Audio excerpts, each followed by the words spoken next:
I am a clinical officer by profession. Nabwala Emily is my name. Betrayed by leadership. When healthcare workers are sacrificed, patients pay the price. Greetings to the people of Siaya, fellow Kenyans, members of the press, civil society, faith leaders, and all defenders of justice. We stand before you today not as mere petitioners, but as 382 dedicated healthcare workers who have been wrongly silenced and unfairly branded as ghosts. Since 15 September 2025, when the 382 healthcare workers filed petitions to the County Assembly and the Governor, Siaya's health facilities have remained in state of crisis. Patients continue to suffer, mothers are left unattended, and health facilities struggle without staff. Instead of acting, the county government issues hollow statements, while the county assembly plays political games instead of exercising its constitutional duty of oversight. The truth about the 382 workers. Number one, on the number of petitioners. We are 382, not 259, falsely represented. Any attempt to shrink our number is a deliberate distortion meant to downplay the magnitude of this injustice. Number two, on the claim of purported employment. Our service was not purported. The county government itself issued us appointment letters, deployment instructions, and supervised our work in health facilities for 8 months without pay. We were accountable to in-charges, kept attendances, and served the public diligently. To now brand us ghost workers is not only dishonest, but also an insult to the sacrifices we made. Number three, on the burden of proof. It is absurd and unlawful for the employer, the county government of Siaya, to demand that workers prove the authenticity of documents that the same government generated, signed, and issued. Appointment letters, payroll data, attendance registers, supervision reports, and deployment lists are all held by the county itself. Shifting the burden to workers is an intentional strategy to evade responsibility and criminalize victims. The law is clear. The custodian of employment records is the employer, not the employee. Number four, on allegations of fraudulent appointments and money exchanges. The governor's allegations that fraud, bribery, or underhand dealings occurred in our recruitment are baseless and defamatory. Not a single piece of evidence has been tabled to support these demanding claims. If fraud took place, it could only have been orchestrated by county officials who had authority over recruitment and documentation. Not by the workers who were lawfully recruited, posted, supervised, and even assigned additional duties. It is shameful that instead of investigating their own senior officers, the county leadership has chosen to scapegoat frontline healthcare workers. Number five, on investigations and verification. While we welcome fair and independent verification, the process cannot be presided over by the very officers accused of irregularities. For justice to be credible, oversight must include the Ministry of Health, the Public Service Commission, the Ministry of Labor and Social Protection, relevant professional boards, and labor unions. Anything less will be biased and compromised. Number six, on the failure of the County Department of Health. the greatest betrayal lies with the County Department of Health. Yes. The same department that supervised us, endorsed our work through in-charges and sub-county head management teams, sub-county health management teams, and even rewarded some of us with in-chargeship and supervisory positions, is now at the forefront of disowning us. This U-turn is not only inconsistent, it is shameful, disrespectful, and demeaning. To praise workers in one breath and discard them in the next exposes the rot in leadership and the contempt with which the county treats its frontline health workers. Effect of the dismissal. The unlawful dismissal of 382 workers has crippled healthcare in Siaya. Facilities are understaffed, critical services disrupted, and communities left vulnerable. Workers remain locked out of their duty stations while patients continue to suffer. For example, Simenya Health Center, situated in Sidindi. There is a registered clinical officers, laboratory technologists, HRIOs, or if you like, health records and information officers, community health assistants, and public health officers. In total, 8 of them affected. And the impact on this facility, in fact, MOH offices are located here. And lab is closed, therefore there's no testing. There's no weekend coverage, there's no night coverage. Ruambwa Sub-County Hospital in Alego Usonga.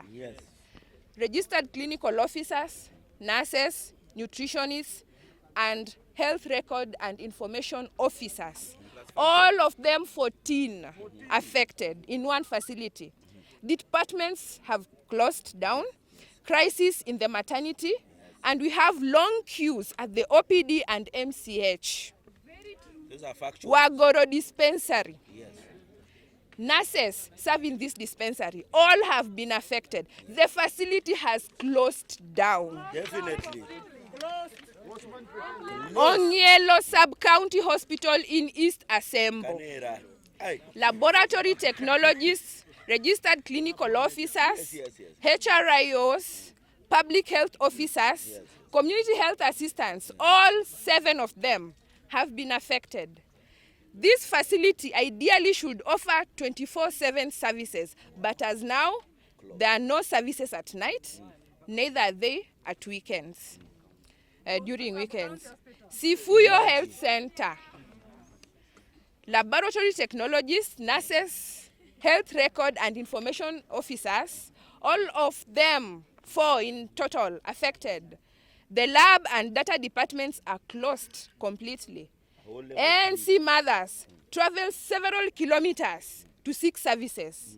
Maternity, MCH, and OPD departments, they're in a state of confusion. County Assembly's betrayal. These people betrayed us how? The County Assembly has chosen loyalty to the executive and an incompetent public service board instead of defending the people of Siaya. Factual. By failing to challenge these unlawful dismissals, the Assembly has betrayed its oversight role and reduced itself into an echo of chamber of the executive. Justice delayed is justice denied. Oversight delayed is oversight denied. The Assembly must remember its allegiance is to the people, not to the executive. Our demands. Recognition of all 382 workers as legitimate employees. Immediate payment of 8 months accrued salaries. Declaration that the dismissal was unlawful. Accountability against officers who orchestrated the injustice. An unconditional apology to the 382 workers for defamation and mistreatment. Reinstatement to duty stations. And public appeal we call upon the County Assembly of Siaya, the Senate, the Ministry of Health, the Public Service Commission, the Ministry of Labor and Social Protection, labor unions, civil society, and the Kenyan public to stand with the 382 workers in demanding justice, dignity, and fairness. We served selflessly in a health crisis. We deserve respect, not ridicule. We served justice, not scapegoating. The truth is, the County Assembly of Siaya, we as the petitioners, we were supposed to be listened to. Yes. So instead of listening to us, we are again succumbing to their loyalty to the executive. Yes. But you know what? As healthcare workers in Siaya County, we are not disrespectful. Of course. We will honor their wish. We will answer to their call. Yes. But again, we also urge them, if it is a matter of interrogation and going through the documents, then they should go through all our documents, the 502. Yes. Yes. Lerka UDL. Not 382 only, 582. Yes. And I repeat, as I had quoted in the statement, Yes. all our packages, Yes. all our employment packages, Yes. every document that they wish to go through Yes. is with the County Public Service Board. Of course. Yes. So they can also, Lerka UDL. they It is can in the also Public engage Service them Board. and verify them. Yes. But I said again, we will heed to their call. Yes. We are not disrespectful. Yes. Why are they summoning us instead of summoning the Public Service Board? If it is a matter of investigating all these shenanigans, it should start with 181, 120, 36. You see? Yeah, the deployment started in 2022. The same package is there. The last, actually, the advert was in 2023. That is what we are deployed for. Are we together? Yes. So these shenanigans they are bringing on a space, we are not going to tolerate that nonsense. Are we together? Yeah. Yes. So 181, 120, 36, including 382 should be falling in that scrutiny. Are we together? Yeah. If the scrutiny is going to be done, it's supposed to be between 181, 120, 36, and 381. That's all.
Comrades power.